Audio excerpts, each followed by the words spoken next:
प्रणाम प्रभु जी। हाँ जी, प्रभु जी प्रणाम। प्रभु जी, एक प्रश्न है मेरा कि हुँ, जैसे आपने कहा था कि मन और जीव एक-दूसरे के परस्पर मित्र हैं हाँ, और जीव जो चाहता है, मन उसका साथ देता है उसमें बस। बराबर। तो ये कैसे कहा जा सकता है कि गुण और दोष तो मन के हैं? हुँ, तो मन के गुण दोष है ही नहीं, बिल्कुल भी नहीं। उस दिन देखा था, मन तो एकदम निर्मल है, सारे गुण दोष तो मेरे हैं। यानी मन जो है आईना जैसा है। मुझे बताओ, आईने में अगर मैं मोटा दिखता हूँ, तो उसमें मेरी गलती है या आईने की गलती है? तो मेरी गलती है, आईने में अगर मैं कुरूप देखता हूँ, तो मैं कुरूप हूँ या आईना कुरूप मैं ही हूँ प्रभु जी। है ना? तो मन जो है दर्पण जैसा है, वो तुम्हें तुम्हारी औकात दिखाता है। मन बाहर सबको दिखता है कि इसका मन ये है, इसका मन वो है, सारा कुछ। लेकिन हकीकत में पर्दे के पीछे वो खुद ही छिप कर खेल रहा है। और हमने कहा ना, खुद को निर्दोष साबित करता रहता है हर वक्त। ये मैं हूं। आप समझे? जी प्रभु जी। तो तो प्रभु हकीकत जी में दोष सारा मेरा है। मेरा यानी मैं, यानी जीव, अहंकार, इसका दोष है सारा। हाँ जी। और तो प्रभु जी अगर मैं ये कहूँ कि मैं तो गुण दोष से परे हूँ हम्म, और सारा दोष तो मन का है। तो यहाँ पर भी जीव ने बड़ी चालाकी से खुद को हाँ बचाने की ही तो कोशिश करी ना इसमें। हाँ, एग्जैक्टली यही है कि मैं निर्दोष हूँ। यानी मैं निर्दोष, निरंजन, निरा, मतलब आप समझ रहे हो ना कि मुझ में कोई दोष है ही नहीं।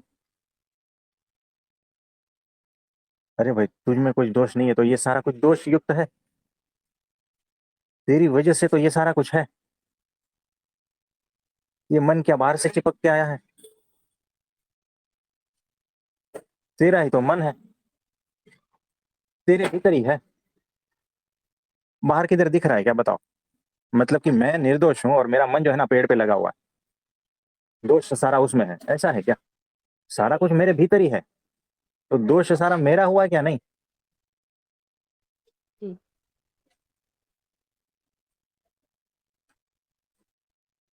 तुम हो इसीलिए ये सारा कुछ है। तुम हो इसीलिए विचार है, मन है, भाव है, शरीर है, सब कुछ तुम हो इसीलिए तो है। तुम अगर हट गए तो मन कहाँ है, बताओ? शरीर कहाँ है? सारा कुछ मुर्दा हो जाता है। यानी दोष किसी का भी नहीं है, न इंद्रियों का है, न शरीर का है, न मन का है, न चित्त का है, और ना ही जो है ना ये विचार और भाव, किसी का दोष नहीं है। दोष सारा का सारा तुम्हारा है, और तुम इस बात को स्वीकार नहीं करते। और अहंकार कभी भी इस बात को स्वीकार नहीं करता। और इसीलिए जो है ना, अष्टावक्र गीता को देख लो। ये अष्टावक्र गीता में सारा कुछ जो भी कहा है ना, अहंकार है। यानी मैं ये नहीं हूं, मैं वो नहीं हूं, मैं सारा कुछ इससे परे हूं, वैसे हूं, वैसे हूं। है ना? मैं खुद को कितना निर्दोष साबित किया है ना, अगर उसका एग्जाम्पल देखना है तो अष्टावक्र गीता देखो। आपने एक नजरिए से देखा होगा अष्टावक्र गीता को, ये दूसरा नजरिया। तो हमने अहंकार तो इस अपने नज़र आप को निर्दोष साबित करने की हर तरकीब, हर कोशिश करेगा अध्यात्म के रास्ते।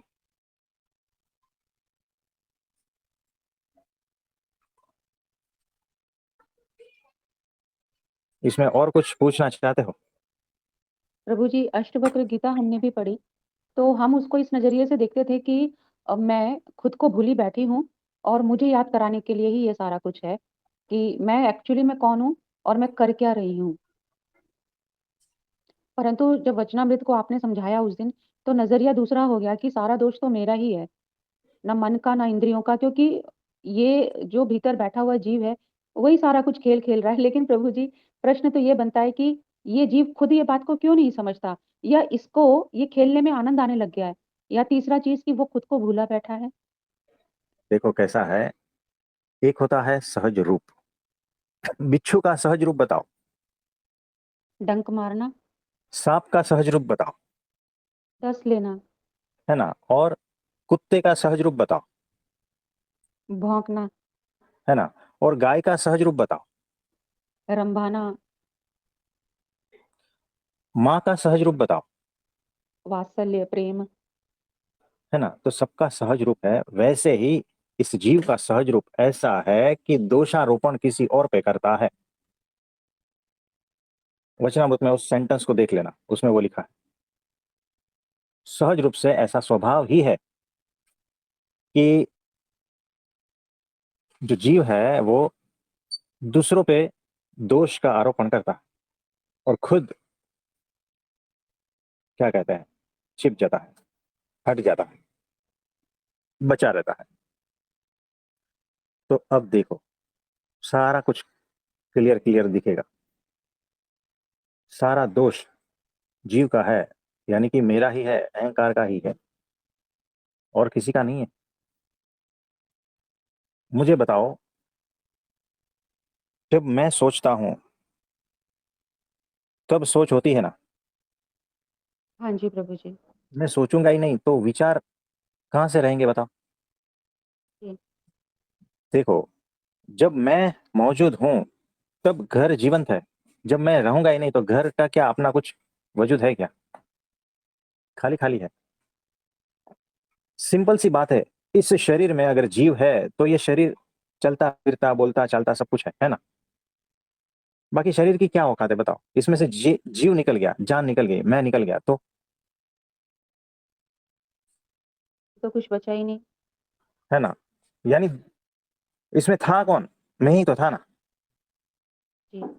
अगर मैं किसी को मारूं तो इसमें मेरे हाथ का दोष है या मेरा दोष है? मेरा ही दोष है प्रभु जी। तो आपने जो अभी कहा कि मन का दोष है, ये कैसे स्वीकार होगा? लोग यहां कुछ भी बकते हैं। थोड़ा सोचो ना।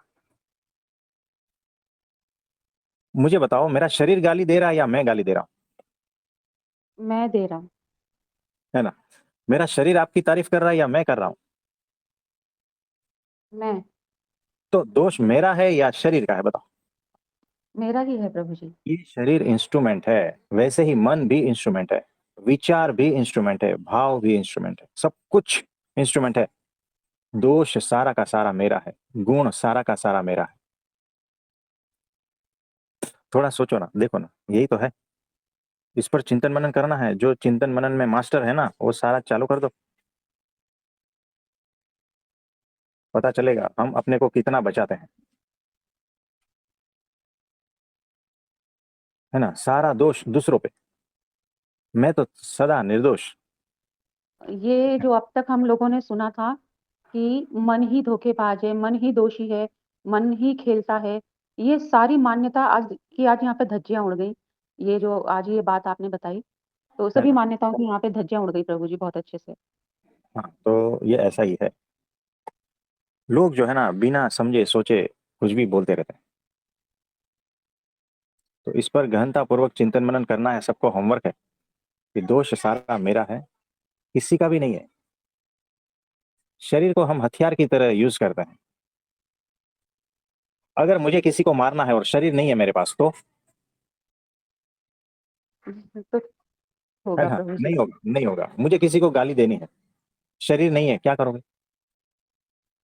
नहीं दे पाएंगे। है ना। किसी को कुछ सिखाना है, किसी को कुछ ज्ञान देना है ना। नहीं है पॉसिबल।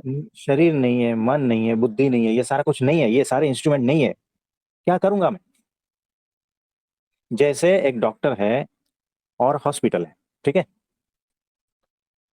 तो हॉस्पिटल में बहुत सारे हथियार रखे हुए हैं, है ना। आपने देखा होगा। इमेजिन करो, ऑपरेशन थिएटर में बहुत सारे हथियार हैं, स्टेथोस्कोप है, बीपी इंस्ट्रूमेंट है, बहुत सारे ऐसे इंस्ट्रूमेंट है। फिर उसमें बहुत सारी दवाइयाँ भी है, इंजेक्शन भी है, सब कुछ है ना। ये सारा क्या है? अपने आप क्या इंजेक्शन उठ के लग जाता है क्या पेशेंट को? बताओ। नहीं प्रभु जी। है ना। वहां पर डॉक्टर मौजूद रहेगा तो सारा हॉस्पिटल में जितना भी है उसको यूज करके मरीज को ठीक करेगा, है ना। तो जो भी आपको दिख रहा है, अगर ये हॉस्पिटल पूरा रहेगा और उसमें एक भी डॉक्टर रहेंगे ही नहीं, तो कोई ठीक हो पाएगा क्या? नहीं। तो ये जो शरीर मन बुद्धि चित्त अहंकार ये सारा कुछ जो भी है ना, ये सारे के सारे हॉस्पिटल है। मैं डॉक्टर हूँ।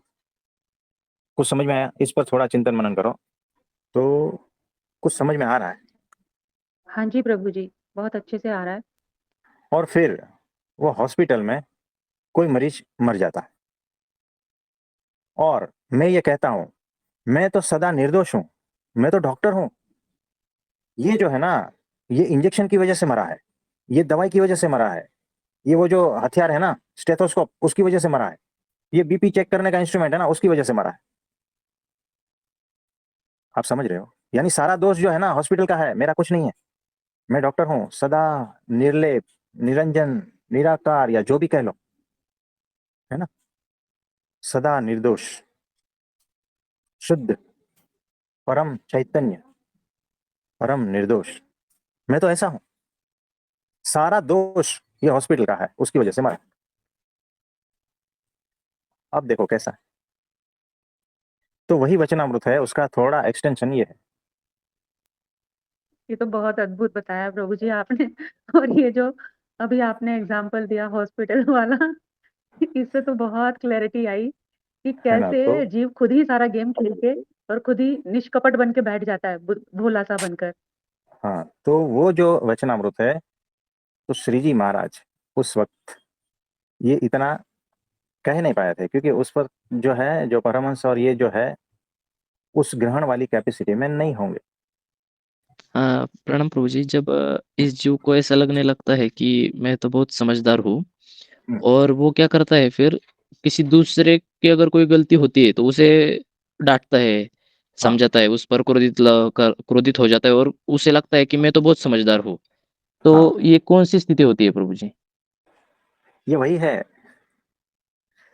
देखो, यानी मैंने कुछ अलग से मान लिया है, अगर सामने वाला उस हिसाब से नहीं करता है तो फिर क्या करूंगा मैं? सामने वाले को मेरे हिसाब से ढालने की कोशिश करूंगा, और वो जब नहीं ढलता है या कुछ गलती होता है ऐसा, तो मैं गुस्से में आ जाता हूँ। और कुछ नहीं है, सिंपल सी बात है। अहंकारी है इसके पीछे, जी प्रभु जी। है ना। लेकिन देखो, सत्पुरुष जब आपको उस हिसाब से ढालने की कोशिश करता है, तो वो जो है ना, अहंकार शून्यता की अवस्था में से हो रहा है, और आपको भी अहंकार शून्य अवस्था में लेकर जाने के लिए ही प्रयत्न हो रहा है, ये याद रखना। प्रभु जी, ऐसा लगता है कि आप मन की बातें जान लेते हो। तो कोई बात नहीं। जी प्रभु जी, प्रणाम प्रभु जी। हाँ जी, प्रणाम। हाँ जी, अब आप बोलिए। न- नमस्ते। मैं ये कह रही थी कि जैसे जो जीव होता है वो ही काम क्रोध लोभ मोह अहंकार के वश होता है। हाँ, जब वो जी से धीरे धीरे बड़ा होता है, जब वो इसके वश हो जाता है तो वो मैं और मेरे में फंसकर अहंकार के रूप में एक ढांचा खड़ा हो जाता है। बराबर है। और जब जो ये आपने अभी जो बात बताई उसके आधार पर क्या मौन ही परमात्मा है और वो जीवंत है? परमात्मा, देखो परमात्मा का एक, देखो सूरज की अनंत किरणें है, यानी बताओ, जी है। यानी जो सुई है उसकी नोक जितनी एक किरण पकड़ ले सूरज की, ठीक है, और तो ये सूरज की कितनी किरणें होगी? ये तो पता ही नहीं है। है ना, सारी पृथ्वी पर तो फैली है और सारे ब्रह्मांड में फैली है, तो अनंत है। वैसे ही परमात्मा की एक किरण, समझना कि मौन है, बस उतना ही समझना। यानी मौन ही परमात्मा है ऐसा नहीं कह सकते। परमात्मा की एक किरण मौन है, मौन भी है, ये कह सकते हैं। कुछ समझे डिफरेंस? हाँ जी, मतलब रास्ता आगे का खुलेगा पर मौन को परमात्मा अगला स्टेप बाद में आएगा। हाँ, ऐसा है। हाँ। और एक बात और, जैसे जो जीव है, जैसे जब तक जीव शरीर में है तो सुख दुख का अनुभव भी होता है, गरम ठंडा ये लगता है ना। हाँ हाँ तो जब हम शरीर छोड़ जाते हैं तो वो सुख दुख का अनुभव होना समाप्त हो जाता है। हाँ जी। तो क्या उस अवस्था में जीते जी आना होता है? हाँ जी, जैसे अब मान लो हमको हमें ज़रा-सा भी गरम कोई चीज़ लगती है तो हमें उसी टाइम एक दुःख की अनुभूति होती है और हाँ, जब शरीर जला दिया जाता है, जब हम मरते हैं तो उस शरीर को कोई फ़र्क नहीं पड़ता। हाँ, क्योंकि जीव निकल गया है ना।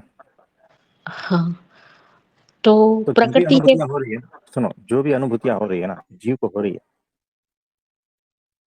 लेकिन शरीर के माध्यम है इसीलिए। तो देखो कैसा है कि सारा दुःख, ये पीड़ा, संताप जो भी है ना, और जो सुख है ये सब कुछ, वो भी जीव को हो रहा है, लेकिन जीव इतना सूक्ष्म है कि उसके पास वो अनुभूति करने के लिए इंस्ट्रूमेंट नहीं है ना। अगर हाँ, उसके पास शरीर होता तो वो सारी अनुभूतियाँ होती। शरीर नहीं है तो फिर वो अनुभूतियाँ इतनी अच्छी तरह से नहीं कर पाता। होती है, हल्की भी होती है, हल्की भी, हुँ। मतलब कि बहुत जब हल्की तक भी। जीव शरीर से चिपका हुआ है, हाँ, तो वो एक सीमित दायरे में है। हाँ, इस पर भी सोचना है, चिंतन मनन करना है। ये और सारे ये नए। ही हुँ, और ये ही मान्यता का एक बड़ा रूप है, जो सबको तोड़ना ही है। हाँ जी, ऐसा ऐसा ही। तो ये जो नए टॉपिक है, नई दिशा खुल रही है, तो उसको जो है उस पर आप चिंतन मनन करना। ठीक है। हाँ जी। हाँ जी। और किसी का कोई प्रश्न है तो बताइए। प्रणाम प्रभु जी। हाँ जी, प्रणाम, बोलिए। प्रभु जी, जब कोई बच्चा जन्म लेता है तो हम्म, उस टाइम उसका मन कहाँ रहता है, किस स्थिति में रहता है, या अमन ही रहता है? तो कब उसका मन विकसित होता है और क्यों? ये पूरा प्रोसेस है, वो बीज रूप में रहता है। मन जो है ना, मन, बुद्धि, चित्त, अहंकार, ये सारा कुछ जो है ना बीज रूप में है। बीज कैसे विकसित होता है? तो थोड़ा पौधा, फिर उसमें से एक पत्ती, फिर चार पत्ती, फिर धीरे धीरे बड़ा होता है। बस उसी तरह से ये सिर्फ बड़ा हो रहा है। बाकी है सारा कुछ उसमें बीज रूप में ही है। यानी अगर रावण है ना, तो भी वो सूक्ष्म रूप में, या तो बीज रूप में, या तो 6 महीने का बच्चा, ताजा जन्मा हुआ बच्चा, वो रावण भी उसी तरह से ही निर्दोष है जैसे दूसरा किसी का बच्चा, या तो राम जैसा बच्चा। समझ रहे हो? जी। ये तो जब पूरी तरह से शक्तियां प्रदान करते हैं ना, यानी न्यूट्रिशन और बड़ा करते हैं, और जब तब वो बीज में क्या छिपा है ना, वो बड़ा दिख रहा है, बस सिर्फ दिख रहा है। यानी वो जो बालक था ना, जी। वो हिटलर था, पता कैसे चलेगा? जब उसको विकसित करोगे तभी ना। जी प्रभु जी।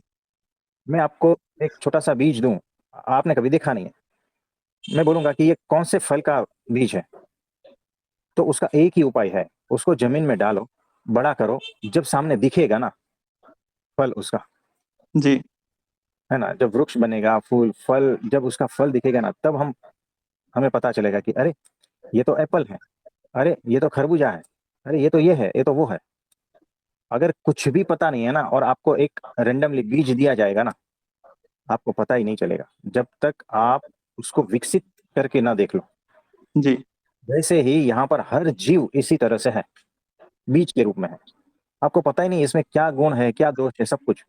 ये तो जब उसको हवा पानी मिलेगा, बड़ा होगा, विकसित होगा, है ना, तब जब फल जी। लगेंगे ना, तब पता चलेगा कि अरे इसमें तो ईर्ष्या भरी है, इसमें तो ये भरा है, इसमें तो ये है, सब कुछ है ना। काम, जी। क्रोध, लोभ, मोह, सारे दोष जो भी है उसमें दिखने चालू हो जाएंगे। अब क्या होगा कि जब सब कुछ दिख रहा है ना, उस वक्त उसको काटा जा सकता है। जी प्रभु जी, बिल्कुल। यानी उस वक्त उस बीज को ही नष्ट कर दिया जाता है। यानी ईर्ष्या है, अब ईर्ष्या को, अब पता चल गया कि ये जो बीज है ईर्ष्या का है। अब जी। सत्पुरुष इसकी ईर्ष्या को इस तरह से मोल्ड करेंगे और हटाएंगे कि ताकि उसके भीतर से वो जीन जो है ना हट जाएगा। जी। अब वो नेक्स्ट टाइम विकसित होगा ही नहीं, वो बीज रूप में वो नष्ट हो गया, जी। है ना। तो जितने जितने दोष थे, जब वो दिखेंगे तब उसको काटा जाएगा ना। सही है प्रभु जी। अगर बीज को ही काट दिया, मतलब अगर छोटा है बीज, उसको ही नष्ट कर दिया, तो जीव का ही नष्ट हो गया, जीव ही नष्ट हो गया, क्योंकि सारा जी। कुछ इकट्ठा लगा हुआ है। जी। तो हमें जीव को जैसा है एकदम शुद्ध रूप करके बाकी सारे दोषों को हटाना है। जी प्रभु जी, यानी हर हर बीज के अभी अंदर एक हर ही है। प्रकार की संभावना मौजूद है जी। हाँ जी, हाँ जी। तो ऐसा भी तो कोई होता है जी? जी प्रभु जी। हाँ जी, तो देखो ये सारा कुछ एक रूप हो गया है। अभी जो हमने कुछ टाइम पहले बात की थी ना, उसमें जीव के साथ में कुछ और भी है, उस जीव की बात की थी। पूर्ण शुद्ध जीव की बात अभी भी नहीं की है ना? तो इसमें बहुत सारे परतें हैं, लेयर्स है। ये चिंतन मनन का सब्जेक्ट है, इसीलिए जो है आप सभी इस पर गौर से गहनता पूर्वक चिंतन मनन करना। कुछ और भी सवाल उठेंगे क्योंकि पीछे जो है ना आपने कुछ और ज्ञान भी इकट्ठा किया हुआ है, वहां से टकराव होगा। जी वो टकराव की वजह से और भी सवाल उत्पन्न होंगे, तो कोई बात नहीं, उसको उठने देते हैं, है ना? और क्या बोल रहे जी थे प्रभु आप? जी, ये पूछ रहा था कि कोई ऐसा भी होता होगा इसमें कि जिसके जीव में कुछ भी नहीं है, तो फिर उसका मन की स्थिति कैसे रहे होगी जी? उसका वो मन अमन किस की हिसाब से स्थिति, चलेगा? वो मुक्त है, वो अमन की स्थिति में है। अच्छा जी। वो अक्षर ब्रह्म सत्पुरुष के आदेश से चलेगा, उसका अपना ऐसा कुछ भी नहीं है ना? तो ऐसा शुद्ध जो है, वो जो जीव सत्पुरुष का शरीर बनता है, जी प्रभु जी। यानी अक्षर ब्रह्म सत्पुरुष का हथियार बनता है। जी तो वो अक्षर मुक्त है, जी प्रभु जी। परब्रह्म का हथियार बनता है। परब्रह्म उसके द्वारा कार्य करते हैं। तो जीव भी ऐसा शुद्ध है, मुक्त है, तो और ईश्वर भी अगर ऐसा शुद्ध और मुक्त है तो भी परब्रह्म उसके द्वारा कार्य करते हैं, जी प्रभु जी। है ना? तो जीव भी मुक्त और ईश्वर भी मुक्त, तो दोनों के द्वारा कार्य होता है। जी प्रभु जी। इसमें और कुछ पूछना चाहते हो? तो सत्पुरुष इसमें जो कारण शरीर नष्ट करते हैं, हाँ, तो इसमें जीव का फिर उसके में जीव भी शेष रहता है जी फिर? सिर्फ जीव, और वो शुद्ध जीव है। इससे पहले जब हमने बात की थी तो वो कारण शरीर वाले जीव की बात की थी, मतलब उसमें दोनों में फर्क आ गया। जी तो ऐसा है। बहुत गहन विषय है जी, ये नया विषय आया जी अब ये। कोई बात नहीं, तो दो रोटी ज्यादा खाना। हाँ, ये एक बार तो चकरा देता है ये कि क्या कहा जा रहा है। तो देखो, यहाँ पर तो अनंत संभावनाएं हैं, अनंत, सारी दिशाएं खुली है ना? हमें पूर्ण रूप से फ्लेक्सिबल होना है, जड़त्व को त्यागना है कि ये ऐसा ही, ऐसा नहीं है, यहाँ पर जी वैसा भी होता जी प्रभु जी। है ना? क्योंकि ये है ही ऐसा, ये परमात्मा का तत्व है ही ऐसा, और उन्होंने जो भी कुछ बनाया है ना वो भी ऐसा ही है। जी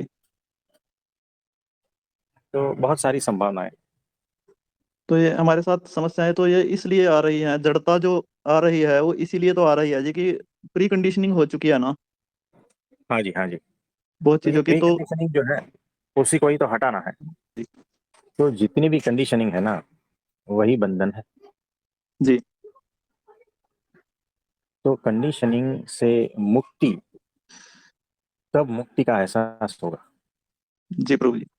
है ना? और तब शांति का एहसास होगा, जी है ना? तब आनंद का भी एहसास होगा, तब साक्षी का भी एहसास होगा। जी ये सारा कुछ लिख लेना कि जी प्रभु मान्यताओं से, कंडीशनिंग से जैसे जैसे मुक्त होते जाते हो वैसे वैसे शांत हो जाते हो, जी। क्योंकि लड़ने को भी कुछ नहीं रहा ना भीतर। सही है प्रभु जी।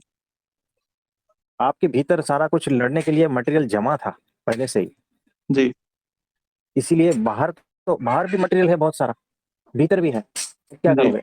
लड़ना तो पड़ेगा, क्योंकि जी अहंकार को बिल्कुल। बचना है, और अहंकार ने अपने को ज्ञान रूप मान लिया जी कि मैंने जो सीखा है, मैंने जो ये सब कुछ इकट्ठा किया है, ये मेरा ज्ञान है, अगर यही हट गया तो मैं हट जाऊंगा।